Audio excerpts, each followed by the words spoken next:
5 minutes, right?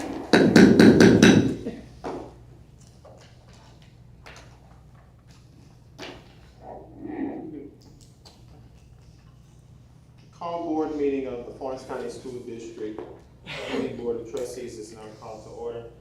In accordance with the South Carolina Code of Laws 1976, Section 30-4-809D as amended, the following have been notified of the time, date, place, and agenda of this meeting. Morning News, Lake City Shopper, WBTW, WPDE, and WMBF. This agenda is also posted on the Florence County School District 3 website.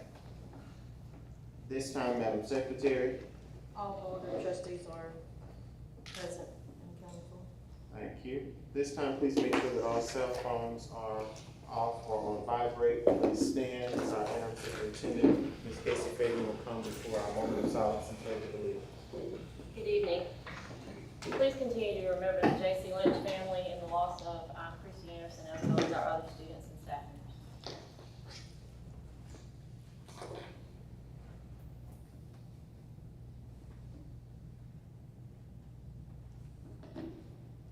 Pledge. Pledge allegiance to the flag of the United States of America and to the republic for which it stands, one nation, under God, indivisible, with liberty and justice for all. Be seated. Board, at this time, I'll now entertain a motion regarding the agenda. Mr. Chair, I move that we accept the agenda as given. I have a motion by Ms. Rutha Franson and a second by Ms. Maddie Thomas. Is there any discussion? None being noted, all in favor to approve the agenda, say aye. Aye. Any opposed? The motion carries. At this time, we are down to the interim superintendent's report, Ms. Casey Fagan. Thank you. At this time, we'll have Ms. Hope Gibson, our Director of Finance.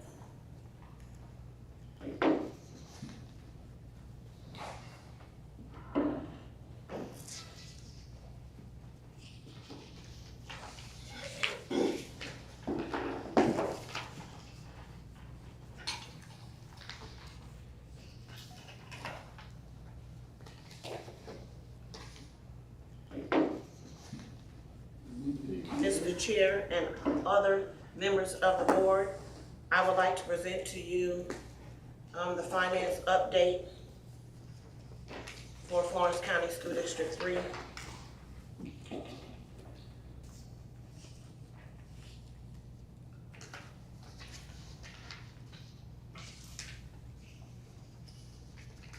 This update is concerning the general fund budget by object, which was the final approved budget.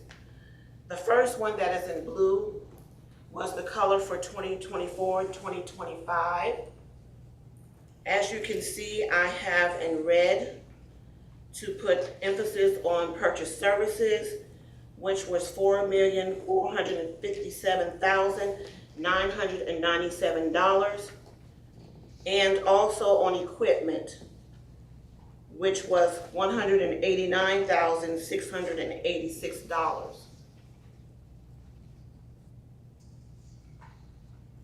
On the next slide, also want to bring attention to the final approved budget for 2025-2026 to emphasize the area of purchase services, which is $3,334,286, and also emphasis on equipment, which was $23,186,000 for the final approved budget for fiscal year 2025-2026.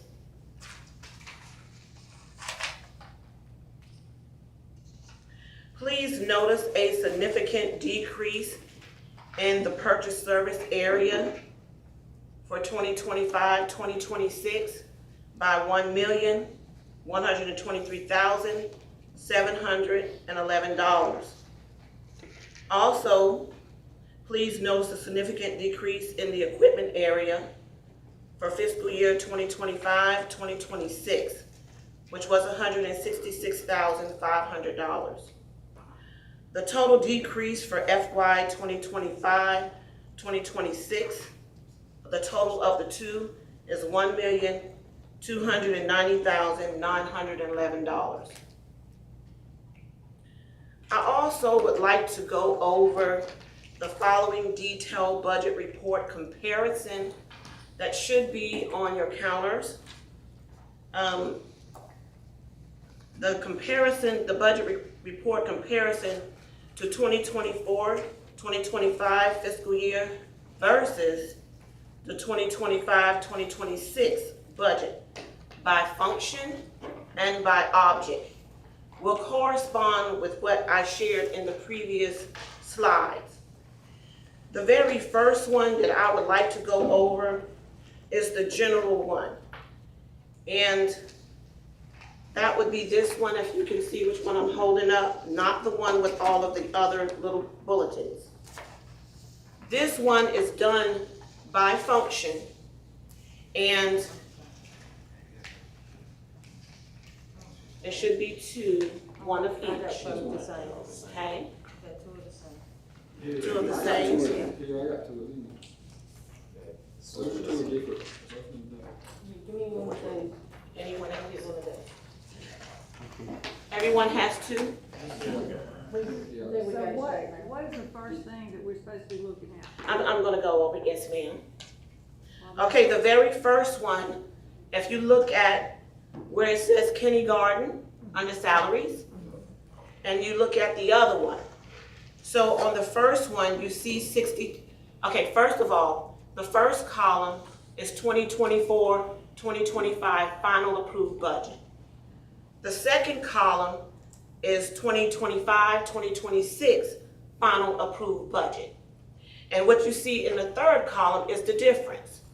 So if you see a positive number, then it increased. If you see a negative number, it has decreased for 2025, 2026. Okay? So now both of them, you have both of them out. The very first report, it just has salaries, and then it has 111 kindergarten, 112 primary, and so on and so forth. So the very first one, you see kindergarten says approved budget for 2024, 2025 is $662,988. And then you see the approved budget for FY 2025, 2026 approved budget is $779,283. So the difference is more budgeted for 2025, 2026 than it was for 2024, 2025 by $116,295. Okay? If you look at the other report and you see 111 kindergarten, and you look under one that says 1 and it says salaries. If you go across, you will see the same numbers. Okay? All right, so when you see under 111 kindergarten, you see a number 1, salaries, a number 2, benefits, a number 3, purchase services, a number 4, supplies and materials. Can you please, oh, you still have that up, that's fine. Okay, so those numbers correspond to what is on the final budget to the bottom. And as you can see, if anyone's looking here, okay, it has one is employees' salaries, 2 is employee fringe, 3 is purchase services, 4 is supplies and materials, 5 is equipment, 6 is other objects, and 7 belongs to transfers, okay? So you're not going to see 5, 6, and 7 under salaries. Well, you might have a 115, but that's for something else. But anyway, that's what those numbers are for on the side. So the first one is just a quick synopsis, and the second one is a breakdown of what that consists of under kindergarten, under primary, under elementary, and so on and so forth. If you go to the very last page of each one of them, you will see, well, I got mine colored. You will see that first column at the very end on page 6, and I think the other one is on page 9. The very first column corresponds with the final approved budget of $36,492,000. $556,052.88, but if you round up, it'll be to 53. The last column at the end of the other one is $35,646,810.49. It did round up, so it is $811. But I wanted to let you be able to see what this report is, and then you see the details with the other one.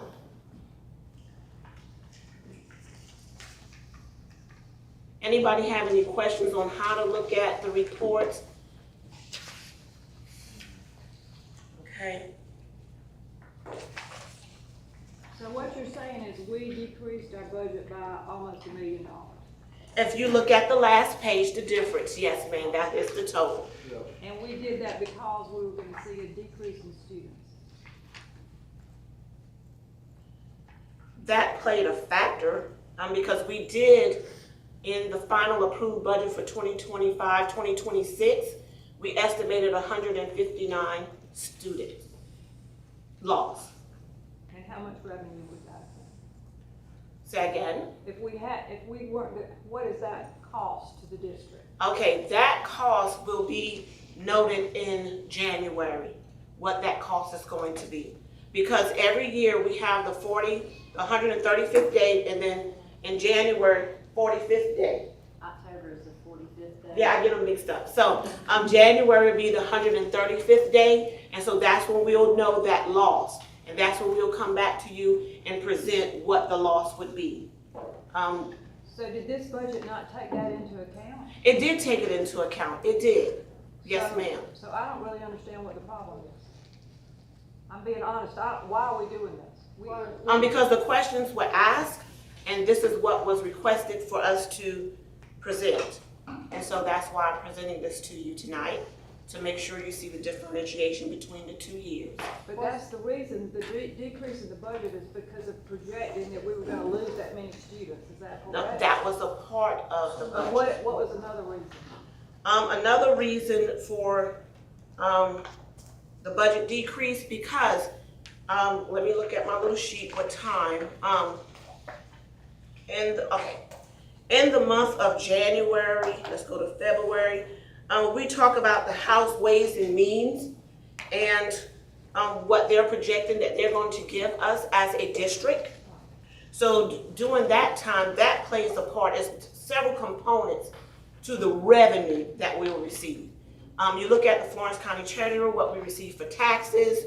You also look at what South Carolina Department of Ed is saying that they will give to us for state aid to classrooms. Also, we look at our federal funds, how much we will receive for indirect costs. So all of that to the revenue that we revenue. So once you get the revenue, and I can go through the budget taxes, like you also look at what. Okay, so once we get the revenue, Ed is saying have that pin down what that would to us for. Then we have to look at aid to classrooms to quantify that they balance. Right. Okay, so the revenue that we were projecting that we will receive, we have to try to balance with the expenditures for that revenue. That's why you always get the revenue first. And then we do a working concerning the budget throughout the year. And I have that listed if you want to have that. And it's very quick, but I could go through the process that we have. I understand the process. Yes, ma'am. What I don't understand is why we're doing this. That's what I don't understand. Because we approved this budget. Yes, We ma'am. knew it was different if Yes. you paid attention. So Yes. why are we now, in September, going back and looking at, that's what I don't understand. If you can explain that to me and I'll be fine, I get it. We don't ever know exactly how much money we're gonna Yes, get. ma'am. We don't ever know exactly how much we're gonna spend. The budget is just a guide. Yes, ma'am. But why are we revisiting this now, is what I wanna know. I'm only presenting what I was requested to present, ma'am. Because there's going to be a need for us to transfer funds, because there are concerns that we won't have enough money to balance the budget when we get to the end of the year.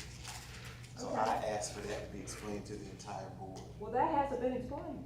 What she's showing us, I didn't want her to just come in here and give some blanket statement. I said give a detailed statement so that people have a clear understanding. Not you just coming in here saying, we need XYZ $1 million to make sure when we get to the end of the year, the budget's balanced. Now, Dr. Mims, I give respect to your tenure on the board, but there are people up here who don't have that level of understanding financially, and I'm not gonna put myself in a place of answering that, because I don't get paid to do that, she does. So that's why I asked her to do it. So I give respect to those of you who, you've looked at this, you understand this, but there are new people up here who don't understand it, and if they come to me with a question as a chair, I'm not putting myself in a place of answering it. So for those of you who feel this is too much information for you, I apologize. Sit through it or do whatever, but Ms. Gibson is only giving what I asked so that everybody up here is aware of what decisions we need to make, because there's so many conversations that go on outside of this room about what we're doing with money, and when somebody doesn't have a full understanding, they go out and they say things about what we're doing, not understanding school district budget and the complexities of it. So I wanted a detailed explanation for everybody in here to be on the same page. So when you go take it elsewhere, the community is hearing and everybody understands how the budget comes up, where the money goes, so there's no question at the end of the school year about it not being balanced or anything like that. Because I promise you, Dr. Mims, if we would've just came in here and I said, we're gonna vote to make a transfer from the fund balance to the general fund, I promise you, all 9 of these phones would've been ringing. What did y'all move the money for? Y'all don't have enough money? Y'all don't, because it's going on elsewhere. I don't want it to come in here. So that's the thing. I wanna make sure everybody's on the same page about, you know, how money is not bouncing out or what needs to happen for us to get to the end of the school year and be balanced. I understand I understand what you're saying, but, as the finance director always coming for us and we'll say about projecting. And sometimes, she would say, and, others would say, well, this is what this is what they're saying that we're gonna get per child.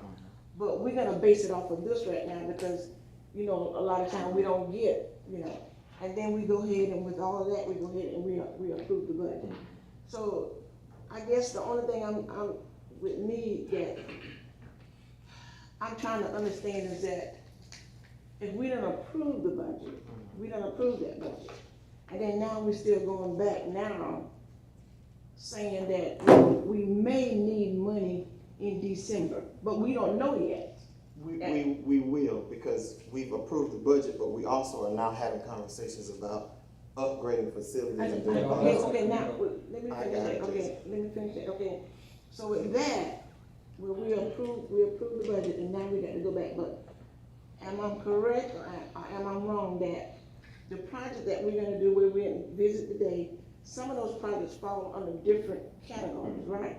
They fall under different categories, with the bond, the capital, and other monies, right? So if the things that we have to do falling up under different categories, it's not all coming out of one pot. So I need to know then, for me, like you say, when the community asks, then I can explain, well, why do y'all have to transfer money now when it has been said that this is gonna come from this is gonna come from that. So it sounds like we already in a negative and we haven't done nothing yet. Because we have not voted and made the official transfer from the fund balance to the general fund.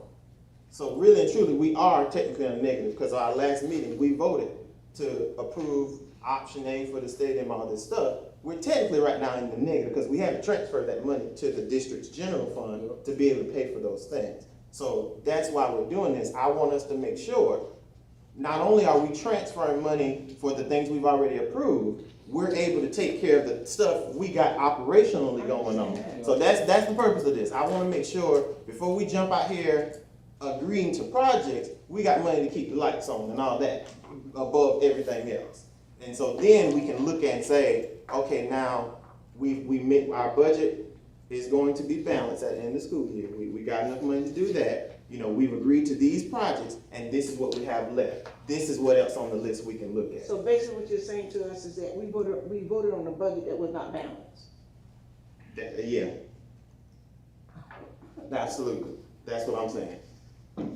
So how can they give us a budget saying that it's balanced, cause we only looking at the numbers. That's the only thing that we have, because we don't work in finance and we don't work, in the office and stuff, so how can it come before us and say that this is a balanced budget and ask us to vote on it with the number that they give us at that time?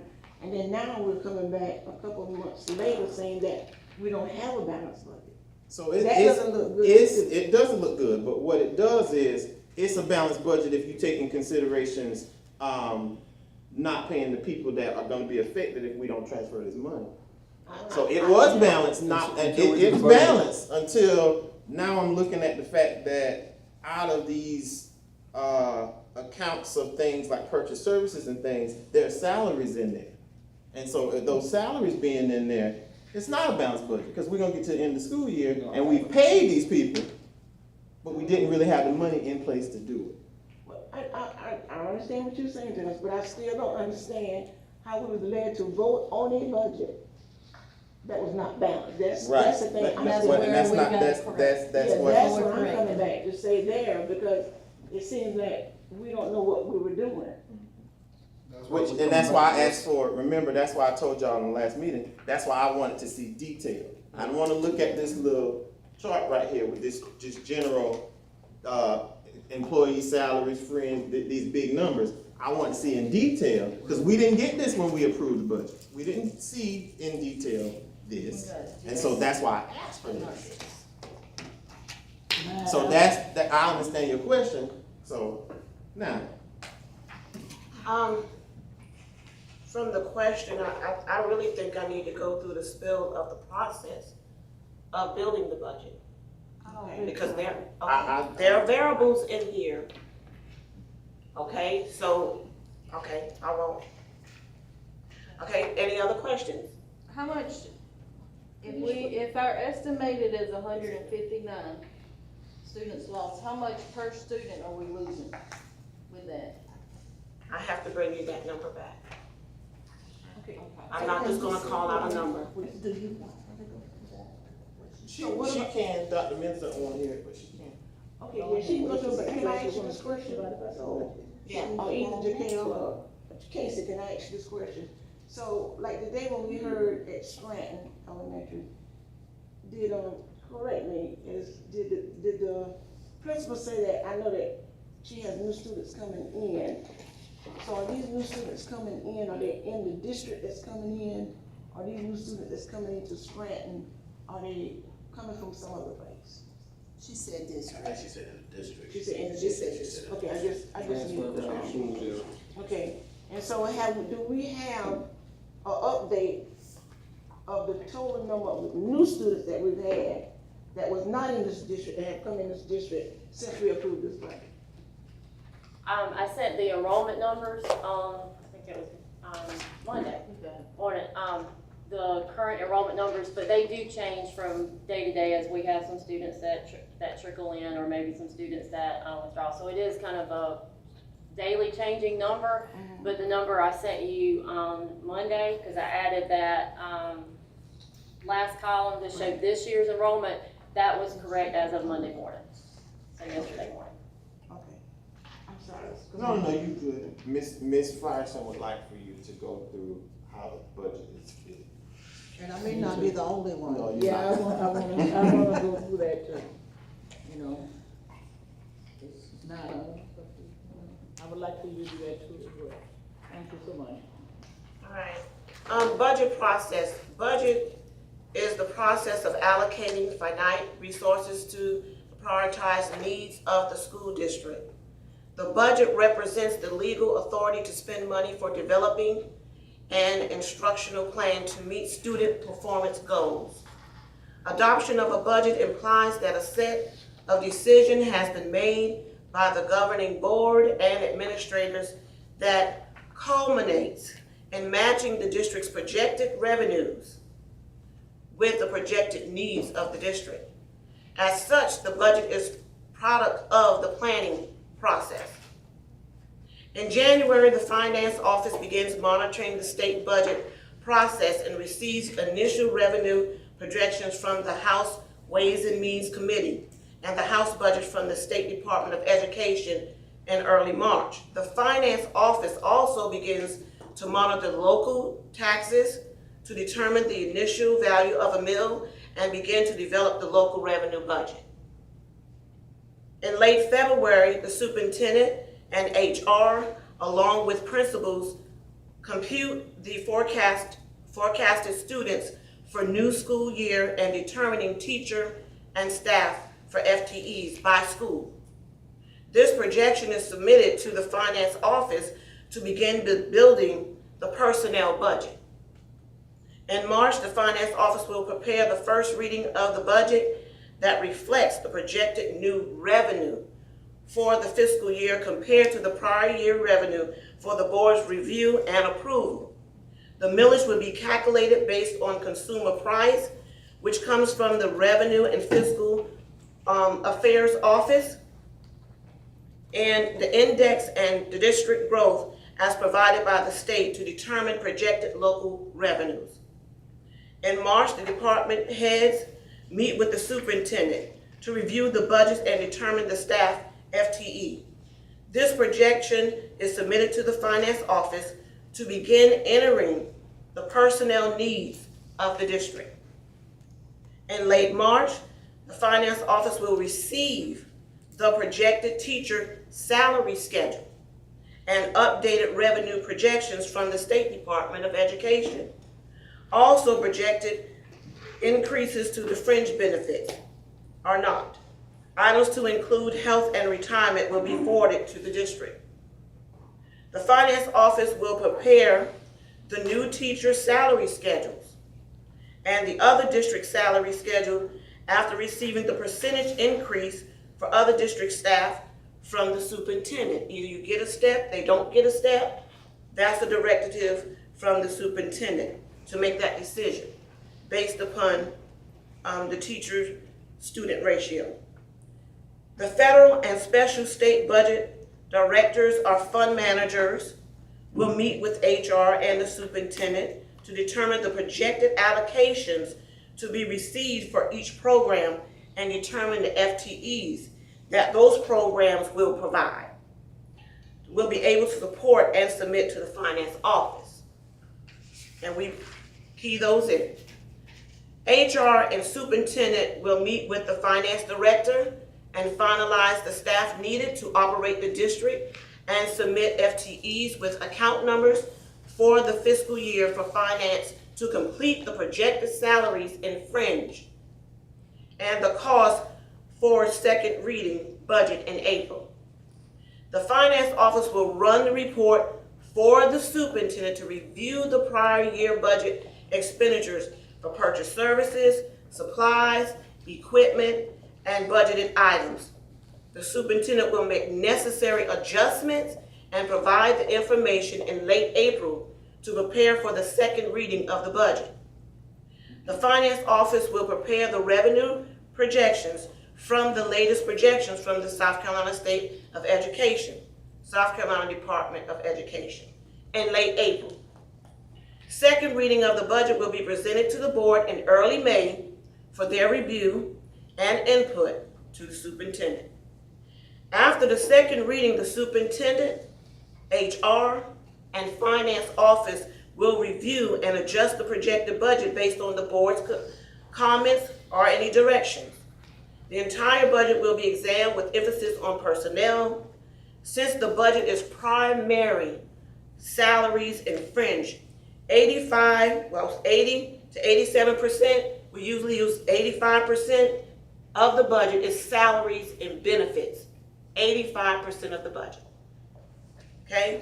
The latest revenue projections and expenditure changes will be made in an attempt to present a balanced budget for the third and final reading of the District General Fund Operations budget to the board in mid-June. That is the process. That's what we go through.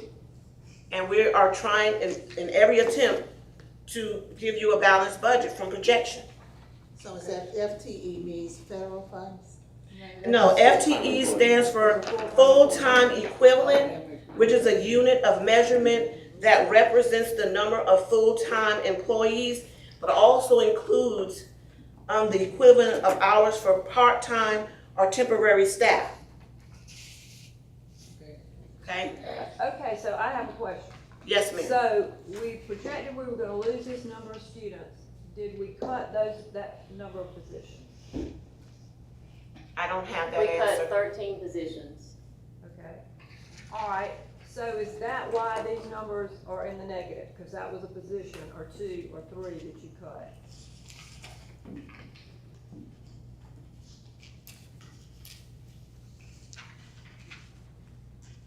Which number? I mean, all these All negative, the, all the negative. all these negative numbers, like for primary, negative $236,962.15. Is that all salary? Is that all salary? Did you cut that many positions? That negative 236,000 that she's referring to on this page right here, the 112, which is the grand total. That is this is the budget that is a differentiation between one year to the other. Budget. There's a decrease in. Yes, But it's under salary, it's under salary. yes. So I wanna know if we cut that many positions in primary. I thought this was the difference between the two budgets, Yes, the year of 20, am I correct on that? Okay. yes, ma'am. Okay, now, I know a budget is a guesstimation. I fully understand a budget is a guesstimation, okay? But when the budget is brought back to us for that final approval, was all of that in here? The only way that I can answer you on that, as a finance director, okay? I don't sit in the meeting that HR and superintendent are looking at all of this information. I am brought in to make sure that that budget is compared to what I have, what we call BP or budget prep module. Okay. It must match what I am told. And then we go back through another process to make sure that what HR has, what budget prep, which is my area, and the payroll person has. We align those employees and those staffs. That's the finance director's job. Now, so far as picking, staff and all of that, I'm not a part of that process. I'm only a part of putting the money there. So the question, Ms. Yes. Gibson, I think that is being asked by both Dr. Mims and Ms. Thomas in a roundabout way. Yes. Is, have these positions been cut and these people are not physically here? Or have these positions been cut within the budget and these people are still working? I That's don't why have that answer because I don't hire staff or Who do would have anything Ms. about Dr. it. You- can I you don't tell have us? that. So I can tell you specifically at Lake City Early Childhood Center, there were 2 positions that were eliminated. And that is due to the number of students that we would have in those grade levels. Okay. There are 2 positions that would have been vacancies. Those funds, we actually hired 2 purchase service teachers to fill those vacancies that we had. So that salaried money would move to the purchase service fund. Also kind of keeping in mind as well that sometimes your budget will go up and down if we hire someone who has more experience or less experience. Okay. So, in other words, this line by line budget would be, a benchmark for us to go by versus the other way we was receiving the budget. Instead of this one big old number, but now we can go line by line, and see where this was here, that was there. But I understand a guesstimation, I understand budget, but that's a guesstimation, right? But, the difference between 24 and 25,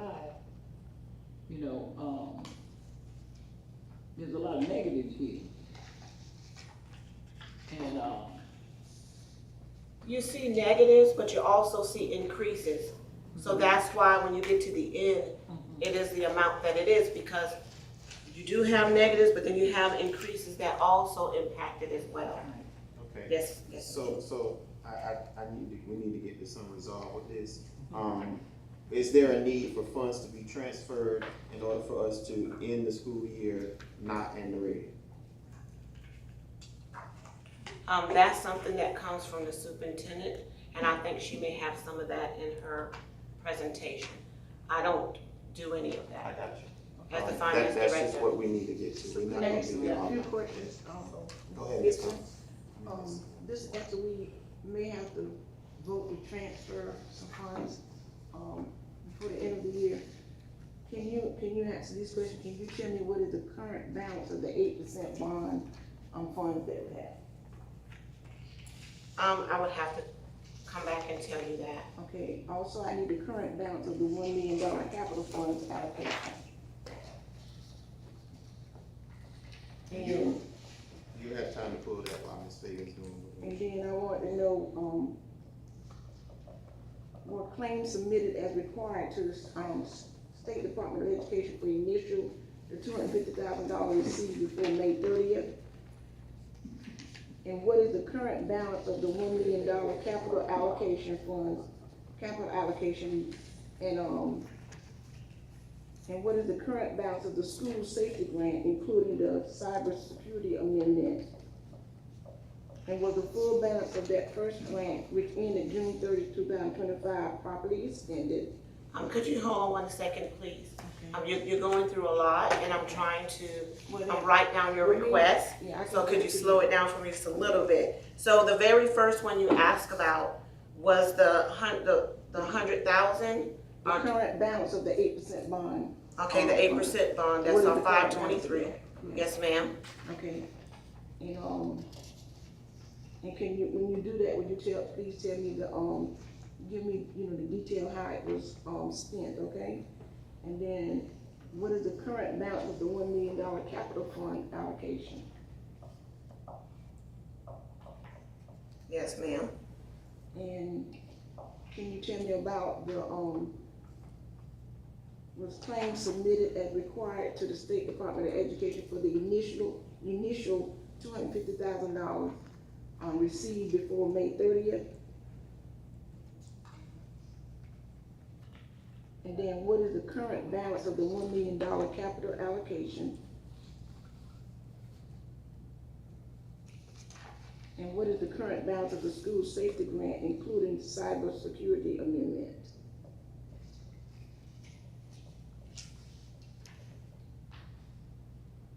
And I want to know, was the full balance of the first grant, which ended in June 30, 2025, properly expended? And That safety grant you're Yeah, saying, the safety that grant. one is fully, That was spent. spent. Yes, that's at zero. I definitely know that one is done. Thank you, all right. So, okay, those are just my questions, and I'm not trying to be funny or anything like that, but, Okay, they won't let us know they allow stuff like that, so that can't not be done until the end of the. Okay, so I'll go ahead and respond that way. Okay, so the one that you asked me about, the 1 million capital balance, current balance claims submitted, that can't be submitted because they're still, requesting to see what we can actually spend it on. And there's an amendment that we've been requesting from the State Department. So we can't finish filling that out until they say the things that we did spend is allowable. Cause we have spent some other things from it, and have not approved it yet. So we have been contacting them. I think we wrote something or emailed twice. And then we called several times and we still not have gotten an answer. So we don't want to request monies for things that they haven't allowed. And we haven't gotten an answer yet. The safety grant one, we answered that one. you did. And that one is already spent. And then you want to know the balance for the 523 is what it is. That's the GO bond Okay, that you're asking about, and I will give you that balance. Okay? thank you. Is that everything? Yes, All right, thank you so much. Any other questions? All right, thank you. Thank you. Thank you all.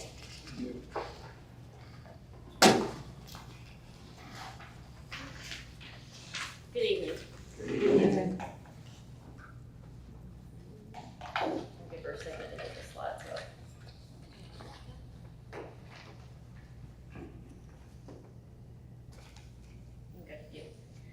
So just to give you, I asked Ms. Hope to kind of give us a background of the fund balance recently.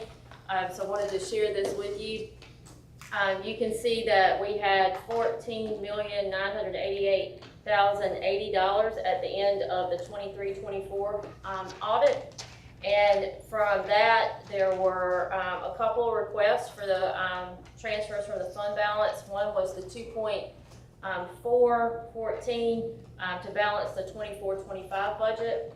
And then we had a fund balance transfer that was done in November of 2024 that was just over $1.5 million. And that was for dual enrollment, career labs, December bonus, retention bonus for employees, stipends for club leaders, travel, and technology. And then at the very beginning of last year, there was also $163,891 for band instruments and repairs. I know this question was asked last time as far as what is the current fund balance. The last number that we have was before the auditor completed for the 24-25, and that was $10,905,089. So is that what we have now? Yes, ma'am.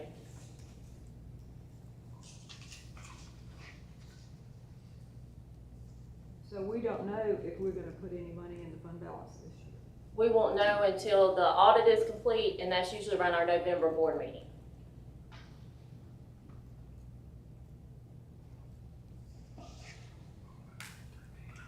On the next slide, it just shows the stadium option A, which was voted on at the last board meeting.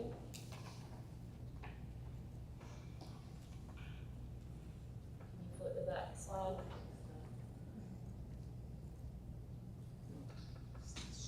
There you go. And you also have this on your handout that I gave most of you earlier today when we were visiting. And you can see that with option A, because we have the in-place field house, not the modular unit, that was 2.9, a little over $2.9 million that would have to come out of the fund balance to pay for option 1 for the stadium, or option A, I'm sorry. When, how much? It was a little over 2.9.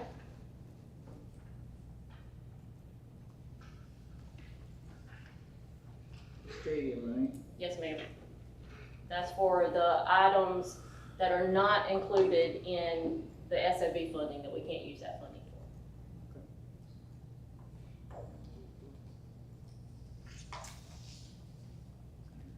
for. So on the next slide, and I think Mr. Brown alluded to this earlier, to complete what we have already approved for the stadium renovations, option A, that's gonna be right at $3 million for stadium renovations. Another thing that Ms. Hope talked about and Ms. Angela mentioned too is our purchase services. We have over 40 employees who are paid through a company that they work for, so that's not included in salary because that's actually considered a purchase service. And you can see where that budget was cut. So we have regular classroom teachers that are paid for purchase services. We have OT, PT, speech therapists, school psychologists, people like that. Some of them do come out of purchase services, so they're not paid in that salary category that Ms. Hope was talking about earlier. That budget was cut over $1 million, and based on the conversations with Hope, our finance director, as well as Mr. Boland, he is our finance consultant, sorry, brain went. He, based on the conversations that we've had and looking at it, we're gonna need a little over $1 million for this year to cover all the purchase services, because that was cut from the budget. So the request that is before you tonight is for the $3 million for the stadium, and then the 1.2, that's a total of 4.2 million, and you can see that that would leave, and that's an approximate, because we won't know completely what's in the fund balance until the audit is done, and if, like Dr. Milne said, are we gonna add some more to that? And that is a possibility of adding more to the fund balance once that audit is complete, in November. And so we need to add this 1.2 million now? Do you know you need that now? We, based on our calculations, yes ma'am. Now, one thing that, our consultant proposed is to move that money to, like, the school board account, y'all can see on your, sheets, there's one for the school board, and then just pull what is needed. So if we don't need all of it, then that would go right back to the fund balance. Well, why can't we just leave it there until we do see we need it? Well, we know we're gonna need some of it. And that's, you know, in order to pay all those purchase services. And that also includes, like Mitch mentioned today, if we have to call a plumber out, that's a purchase service. Someone to come in and, do some, work like that, that's also considered purchase services. So with that estimate you gave for that repair work where that water was standing, that, how much was that? Are you talking about over near the Cape building? Yeah. The quote that we got was $135,000. So for part To of that, fix would you that. got monies as well? No, No. that's part of No. it. Yeah. All right, then. We didn't decide about Okay, I gotta decide about it yet, that. okay. Ms. Yates, I got a question. I was informed today that we have schools that want some, if a Chromebook breaks, they're told not to reissue a new Chromebook to kids. I don't I don't, know, yeah, we need to because we definitely can check on that. Yeah. check on that. Only because to replace, they're saying not to replace it unless a parent can pay for it, the replacement, and that's $330 per book. How much is the Chromebook? More than that now. Yeah, they're more than that now. They're over $550 now. So if we're dependent on Chromebooks to teach our kids and they don't have one to take home? Well, we don't want the Chromebook to teach the kid. I want don't, the we don't, teacher but they to don't teach have the a way kid. to do homework Yeah. or whatever, or schoolwork for that matter, because they use them in every class. Right. So what are they using if they got a broke Chromebook? One thing we've started doing, Ms. Yates, is when schools buy, one of the reasons that the price is higher now is that we've added a 4-year accidental damage protection plan on the Chromebooks that we're buying now. So if those are damaged, we can send those out for immediate repairs. So that's something to do, But they need to be able to, they need to, well, some schools have dedicated some money to buying repair parts so we can repair those Chromebooks in-house. Other schools, not so, it just depends on the school. I'm just worried about our kids' education really, I don't because. think all the students take Chromebooks home. They do not, especially at the younger ages, they don't. It's more of the Yeah. secondary. Yeah. They just use the ones in the classroom. Right. Okay, so now the question becomes, are we gonna keep coming back before the board to ask when we need to buy something for purchase service, or are we gonna move the money? Because I think that's Dr. Mims is saying, she's asking, should we So you just saying do it, if should we we just don't- move and remove? For clarity's sake, Mr. Chairman, if we don't move the money, then whenever they need the money, there, you got to come back and forth and ask them for the money. Okay. I just don't remember us doing this before. At this point, saying we're moving money from the fund balance, I just don't remember. us doing Yes, it. we have Dr. Hickson that's come before us to ask. I for know we use of the have, fund but not balance. at this point, not in September. But $1 million just was taken out before it was approved this time in that same category, but out of the purchase services. To balance the budget last year, we moved money from. Oh, I know we did. And we haven't done that this year, so that we're doing, that's essentially what we're doing. Well, you know, we've talked about this before. When we move money out of the 8% money Said for that. salaries, You that's said a that. really big mistake. So we need to be looking at cutting positions, since that seems to be where we can cut. And so I still do not understand why we have all these negative by salaries, and yet y'all are telling me you really haven't cut these positions. That doesn't make any sense to me. If we have 159 less students, that's a lot of teachers we don't need. But we hired them anyway? No, we eliminated 13 positions for this school year. So we're 13 less than what we were But yet, she just said she replaced 2 with purchase services instead of the salaries that should have been in that category. Well, what she was saying, and Ms. At Scott, Lake you can, City Early Childhood Center yeah, specifically. there were some positions that, were a teacher, or a regular teacher paid out of salaries. That teacher left, but that was still an open position, and it was replaced by somebody who was purchased services. Because that teacher came through a company. Well, then, we should have the money in the budget for that. It shouldn't have to come out of purchase services, it should still be a salary that you already had. So then you should have moved the money from purchase services out of the salary to purchase services. And we have made some of those moves, yes. And then Dr. Mills, another thing that I asked for in this whole conversation is I asked for the enrollment. Because Yeah. that needs to be guiding our decisions about, not just, she went over the process of creating a budget, and personnel is a big part of that. But enrollment has to be the guiding factor in that, Absolutely. because there's no point in having a teacher sitting in a classroom and there's nobody for them to teach. And I guess that's what I've been trying to ask. Do we have teachers that don't have enough students? Or is it like, I looked at Atlanta, their enrollment is 186. Did you, There were several positions eliminated from that school. Where we used to have like 2 per grade level, it's down to 1. I mean, I feel like that's something we got to look at. We eliminated 4. 26 kids. Yeah, on one- we eliminated a couple 4 classes on one. teaching positions from Atlanta.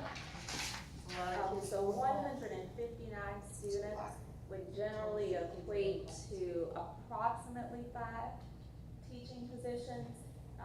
And I say generally because if we are losing 5 students in first grade, 2 in second, 3 in third, while you may have an overall of 30, because it's spread out, you actually don't lose a teacher. And another thing that has to be taken into consideration with this is where our challenge comes is the fact that we have structured these schools with this school choice, and kids can go where they want to go, and you got schools busting out the seams, and you have schools with not enough kids. When I was in school, you went to school where you lived. You live in Scranton, you go to Scranton Elementary. You live on that side of the street, you go, and we don't have that anymore. And so that's where we see this fluctuation of a whole bunch of kids over here, very few children over here, and we saw that today. Everybody up here walked through the schools. You saw, you go in some schools, they shoulder to shoulder. You go in some schools, you can pick a seat in the room.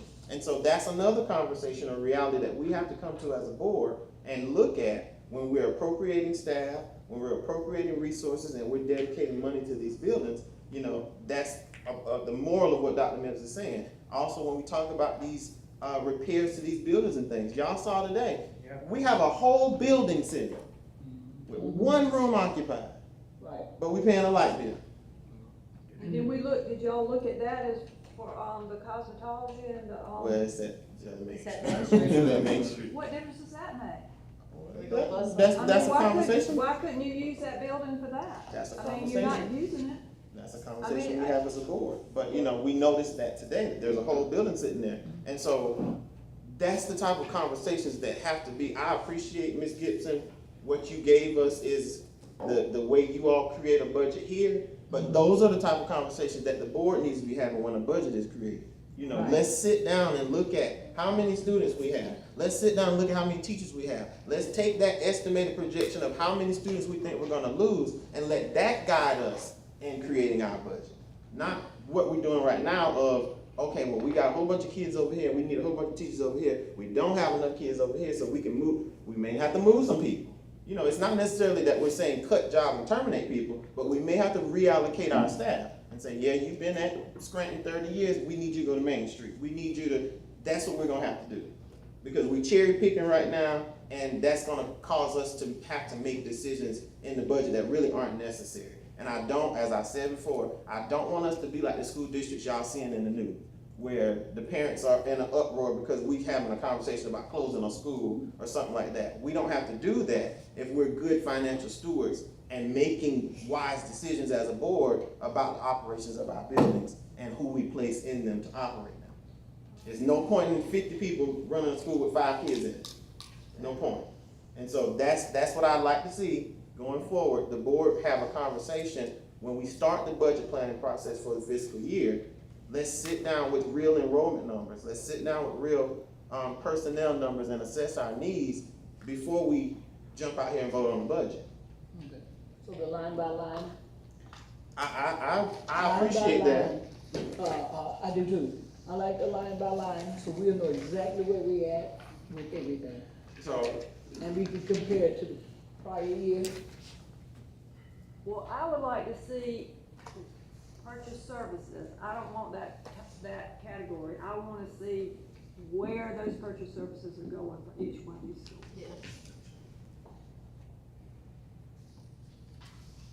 Because that sounds like just a way to hide something that you're doing. I'm sorry, that's the way it sounds.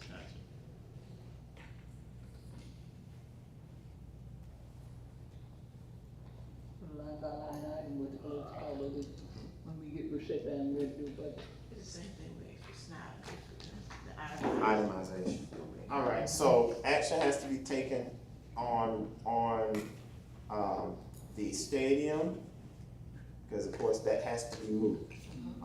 And then, what is everyone's thoughts on, are we making based off the recommendation from the consultant, are we moving the $1.2 million because of the purchase services, or are they gonna come back to us and ask every time they need? That's 1.2 million. How did you come up with 1.2 million though? That's from the consultant? And that's from what was cut from purchase services, and looking at what we need this year for the purchase service employees. That's on the slide. The differentiation that I gave them, Right. that's for the 1.2. So when the budget was presented to us and that was cut, how was that determined that we could cut that? The purchase service. Somebody's got to know the answer to that. Well, you can't blame everything on the And superintendent. one of the issues too is like when you're going into a school year, you don't know if the teacher, like if you got positions, whether it's gonna be a teacher who's with a service or a company, so that's a purchase service, versus are you gonna be able to find somebody who's not with a company and you just pay regular salary. Some other things from purchase services are, FACES teachers and teachers we get internationally, there are fees associated with each of those teachers that has to be paid out of purchase services as well. So like, those teachers would get their, salary, but we have to pay a flat rate depending on the company. It does vary for each position. So HR was in on those meetings when you decided you could cut purchase services that much? So no, we were not a part of that meeting. The meetings that we had, one of the things that we talked about was who were our purchase service teachers that we already had and making sure that we would have funds for them. So I'm just trying to figure out how that was determined to be cut that much. Nobody here knows? Who did the cut? Somebody, I find it hard to believe the former superintendent did all that by herself. Who was in the budget too? Who was part of this right here? Who did that? I mean, overall, the superintendent was responsible for everything else, but I just wanna know who was in the room with the superintendent. Cause, Laura Hickson cut it, I mean, she was superintendent at that time, so she had to be a part of it, okay? Ms. Gibson, who was present in the room when the cut was made? I was not present. She wasn't in the room. I'm only giving what cuts need to She be done. wasn't in the room. So. If I don't make the decision, I'm giving what needs to be cut, and I have to process. Okay, we got that. Stated that earlier, she's not in there. She's not in there, okay? Now, Angela, you said you wasn't in there as well?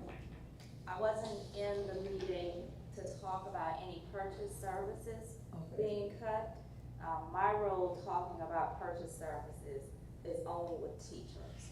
So my conversations centered around, these are the purchase service teachers that we have that are returning. All right, thank you. Well, we gonna do it. So the purchase service, it seemed like purchase service meeting was solo meeting, what y'all saying? It's a solo meeting, nobody was in the room with It sounded like a request for a cut was taken to finance and finance made the cut. I don't know anything about it. Apparently. Okay, well, so Because the before, meeting will require more. this is what I like, Mrs. Fagan. I would like before, and we can do it on the 18th, we still can vote on the 18th, but I would like to see the itemized, what purchase service is.